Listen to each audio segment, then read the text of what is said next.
Anyway, I know I've been MIA lately, and I don't really have any explanation other than I just haven't felt like, I don't know, getting ready and sitting down to shoot a video. Like, I just have had no motivation to do so lately.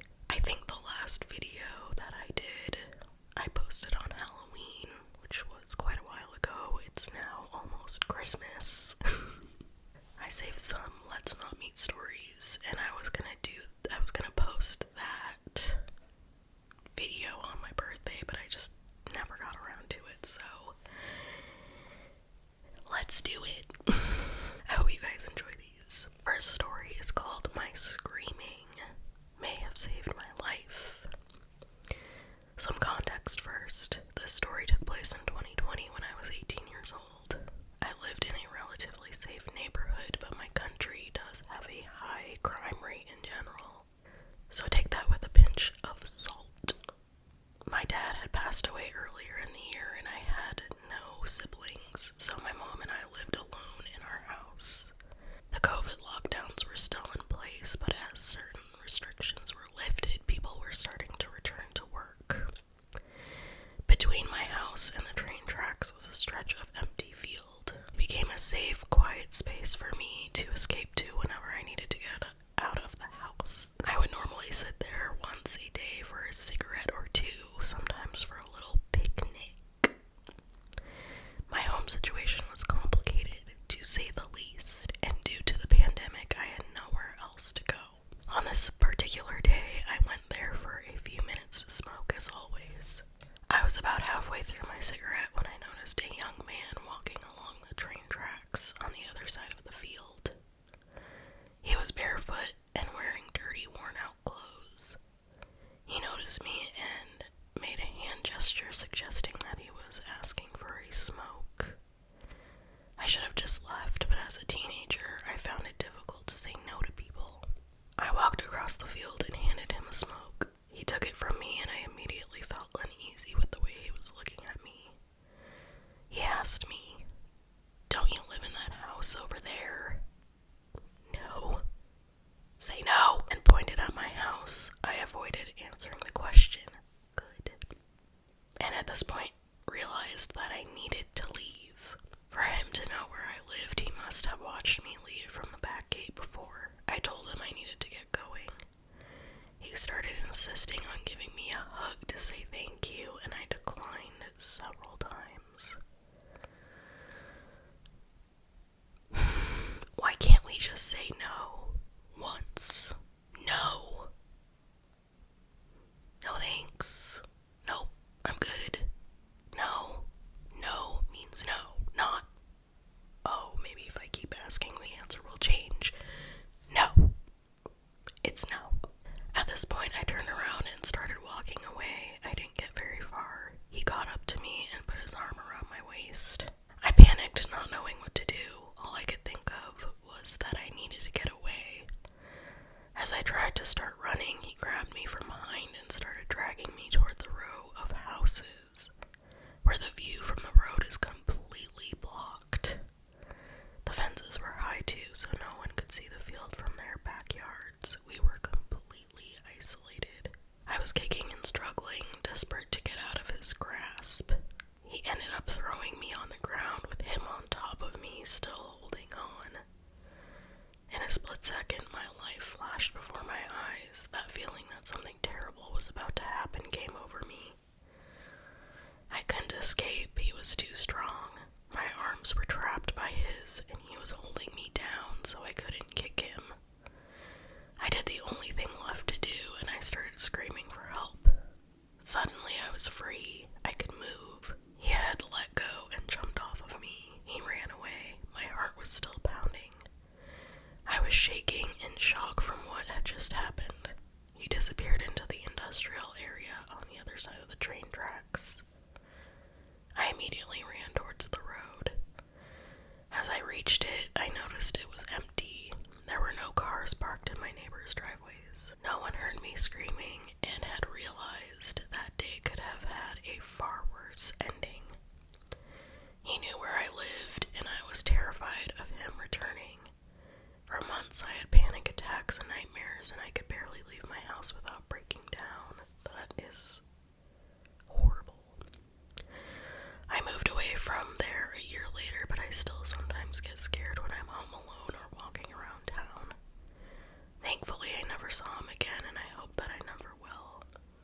next one is called Clown in the Woods.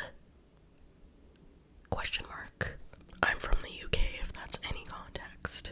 So way back in 2016, when the whole killer clown epidemic was huge. Was that 2016? Wow, that was a long time ago. I was walking through the woods around 10 p.m. alone in order to get to a party/gathering that was happening in a secluded part of the forest. If this shit, especially with that shit going on, why would you walk alone in the forest? Hello? Come on now. It was almost pitch black and I could barely see in front of me besides the flash on my phone, and everything seemed normal. I got to a long stretch of woods with no defined path, but it was the quickest way to the party, so I took it. As I got around midway through, I heard something to my left. I turned and saw a shadowy figure sat on a fallen log. I was understandably unnerved, but I couldn't make out if it was just shadows from the moonlight or if it was an actual person. I made the mistake of shining my phone light directly at it, and I was instantly terrified. Sitting alone in the middle of the woods was a large-ish man dressed as a clown with full face paint and sporting the creepiest smile imaginable. I tried to call 5 different people as I was passing him, and then I heard him get up behind me. I instantly started sprinting towards the end of the long stretch onto a path which had a barbed wire fence down the side of it. During the sprint, I was pretending to be on the phone with one of my friends, and I could hear him running after me. But there was no chance in hell that I would be turning around to see if I was right. When I got to the path, I jumped over the fence as fast as I could and sliced my hands open as I did so. I then turned around and kept running backwards as I saw the clown. Stood behind the fence just staring at me and smiling. I didn't stop running until I got to the party, and I was scared for a very long time after this. You have to bear in mind that there were so many rumors of people being killed by other people dressed as clowns at the time. And while I will never know if the man had evil intentions or was just trying to scare me, it was extremely strange and scary to live through.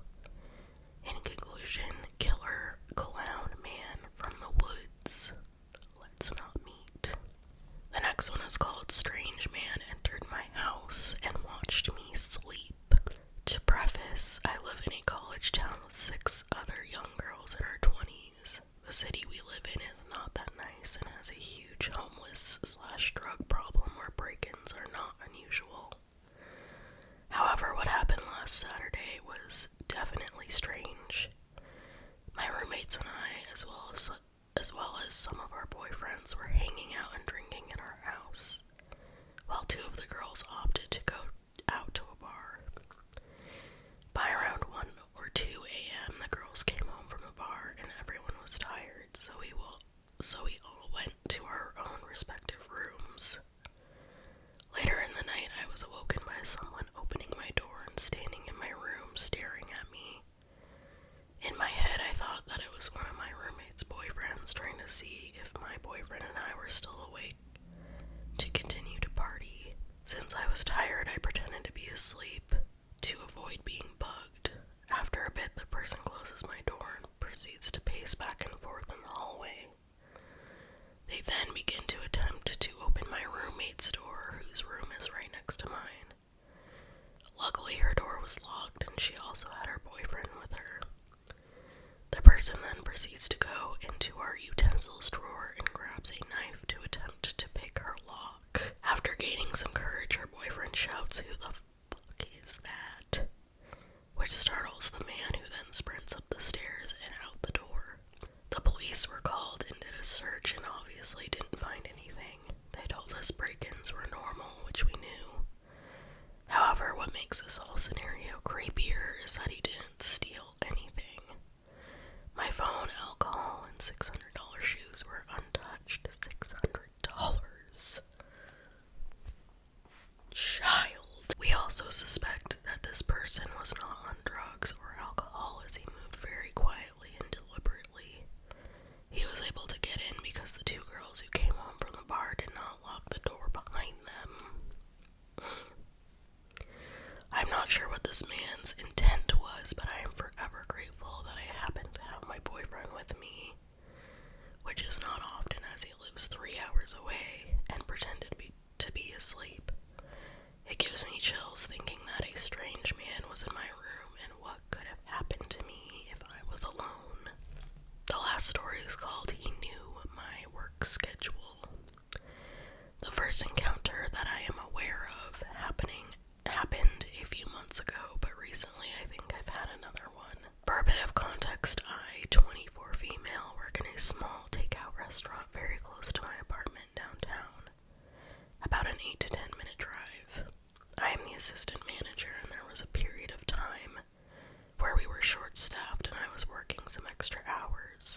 privacy, I'm changing the name this person gave me as they pretended to be another person.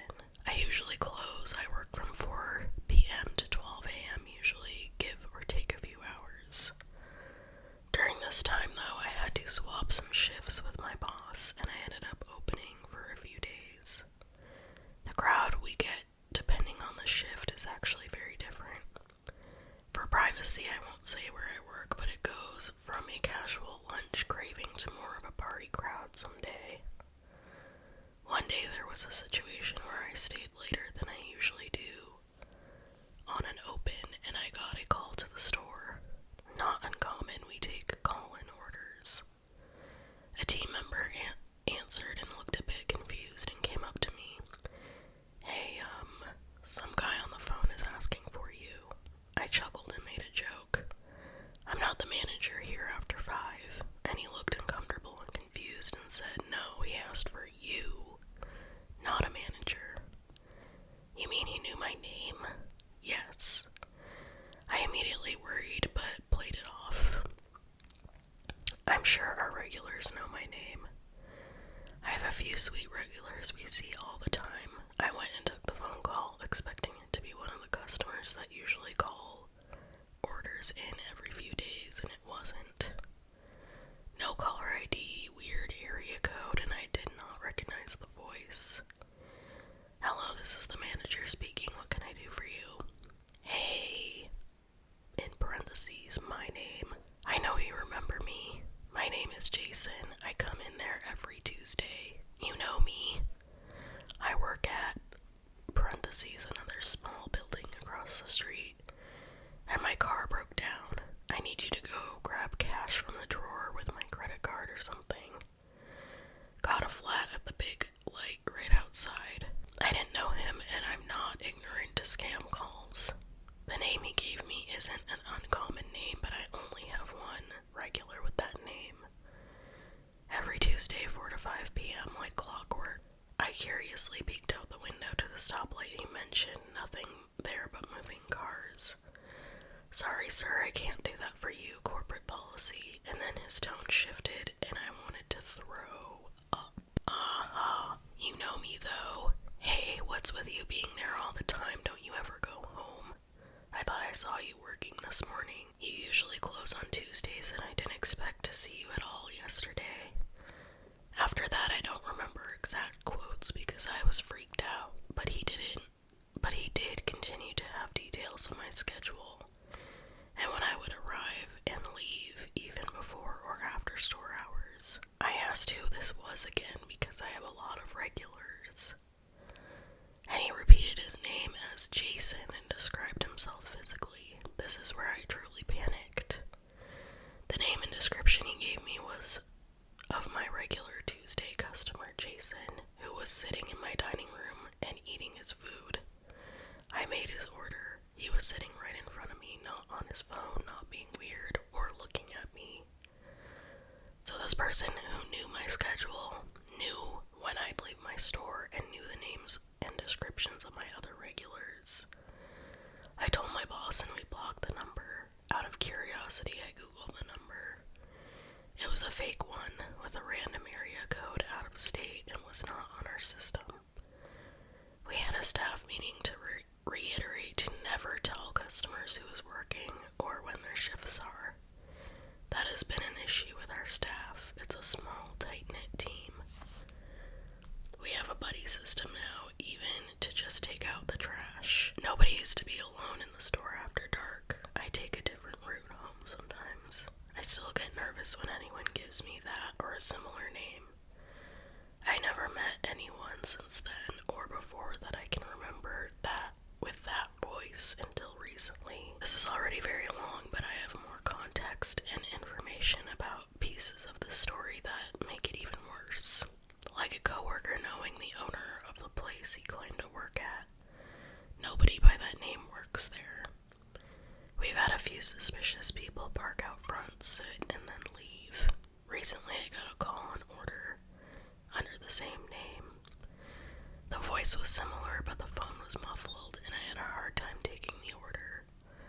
It was a large order, and they never picked it up, so I threw it away at